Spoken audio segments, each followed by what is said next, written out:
എല്ലാവർക്കും നമസ്കാരം. ഇന്ന് ഒരു ഗ്രഹനിലയിൽ ബുധൻ്റെ പ്രത്യേകതകളെക്കുറിച്ച് നമുക്ക് നോക്കാം. അല്ലെങ്കിൽ ഒരു ഗ്രഹനിലയിൽ ബുധൻ എന്ന ഗ്രഹത്തെ കൊണ്ട് ചിന്തിക്കുന്ന കുറച്ച് കാര്യങ്ങളെപ്പറ്റി നമുക്ക് പരിശോധിക്കാം. നമ്മൾ കഴിഞ്ഞ വീഡിയോയിൽ വ്യാഴത്തെപ്പറ്റി പറഞ്ഞപ്പോൾ ഞാൻ പറഞ്ഞു ജ്ഞാനം സദ്ഗുണമെന്നാണ് പറഞ്ഞത്. അതായത് അറിവിൻ്റെ ഗ്രഹമാണ് വ്യാഴം എന്ന് പറഞ്ഞത്. ഇവിടെ ബുധനെ കൊണ്ട് പറയുന്നത് പാണ്ഡിത്യം, സുവചകലാ നിപുണതാം, വിദ്വസ്തുതി മാതുലം, വാക്ചാതുര്യം, ഉപാസനാദിപടുത എന്നാണ് പറയുന്നത്. അതായത് പാണ്ഡിത്യത്തിൻ്റെ ഗ്രഹമാണ്. അപ്പോൾ പാണ്ഡിത്യവും ജ്ഞാനവും തമ്മിൽ വ്യത്യാസമുണ്ട്. പാണ്ഡിത്യം എന്ന് പറഞ്ഞാൽ പല വിഷയങ്ങളിലും ബുധൻ ഗ്രഹനില അനുസരിച്ച് നല്ല ഭാവത്തിൽ നിന്നാൽ അയാൾ പണ്ഡിതനായി മാറാം. അതുപോലെ തന്നെ സാമാന്യ എല്ലാ വിഷയങ്ങളെക്കുറിച്ചുമുള്ള ഒരു ധാരണ, അറിവ് ഈ വ്യക്തിക്ക് കാണും. അതുപോലെ തന്നെ എപ്പോഴും വിദ്യാഭ്യാസത്തിൻ്റെ ഗ്രഹം കൂടിയാണ്, അല്ലെങ്കിൽ വിദ്യാകാരകൻ കൂടിയാണ് ബുധൻ എന്ന് പറയുന്നത്. അപ്പോൾ എപ്പോഴും നല്ല നല്ല വിദ്യ അഭ്യസിച്ചുകൊണ്ടിരിക്കാനായിട്ട് അവർ ശ്രമിച്ചുകൊണ്ടിരിക്കും.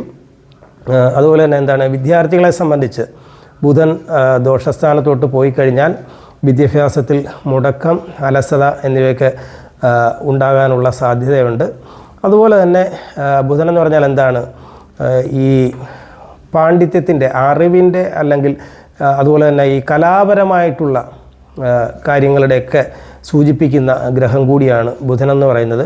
അപ്പോൾ ബുധൻ വാക്ചാതുര്യത്തിൻ്റെയും ഗ്രഹമാണ്. വാക്ചാതുര്യം എന്ന് പറഞ്ഞാൽ അവർ വളരെ ഭംഗിയായിട്ട് സംസാരിക്കുന്നവരായിരിക്കും. പ്രത്യേകിച്ച് പ്രാസംഗികരാകാം, അല്ലെങ്കിൽ ഈ ആധ്യാത്മിക പ്രഭാഷണമൊക്കെ നടത്തുന്നവരായിരിക്കാം.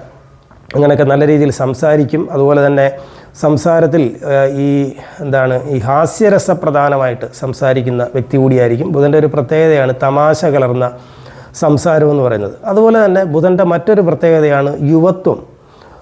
യുവത്വം എന്ന് പറയുന്നത് നമ്മളിപ്പം ഒരുപാട് പ്രായമായ ഒരു വ്യക്തിയെ കണ്ടു കഴിഞ്ഞാൽ അത്രയും പ്രായം പറയാത്തൊരവസ്ഥ, അത് ഒരു ബുധൻ്റെ ഒരു പ്രത്യേകതയാണ്. ബുധൻ നല്ല രീതിയിൽ ഗ്രഹനിലയിൽ നിന്ന് കഴിഞ്ഞാൽ ഇങ്ങനെയൊക്കെയുള്ള ചില കാര്യങ്ങളുണ്ട്. അതുപോലെ തന്നെ സുഹൃത്ത് ബന്ധം കാത്തു സൂക്ഷിക്കാനായിട്ട് എപ്പോഴും ശ്രമിക്കുന്നതാണ്.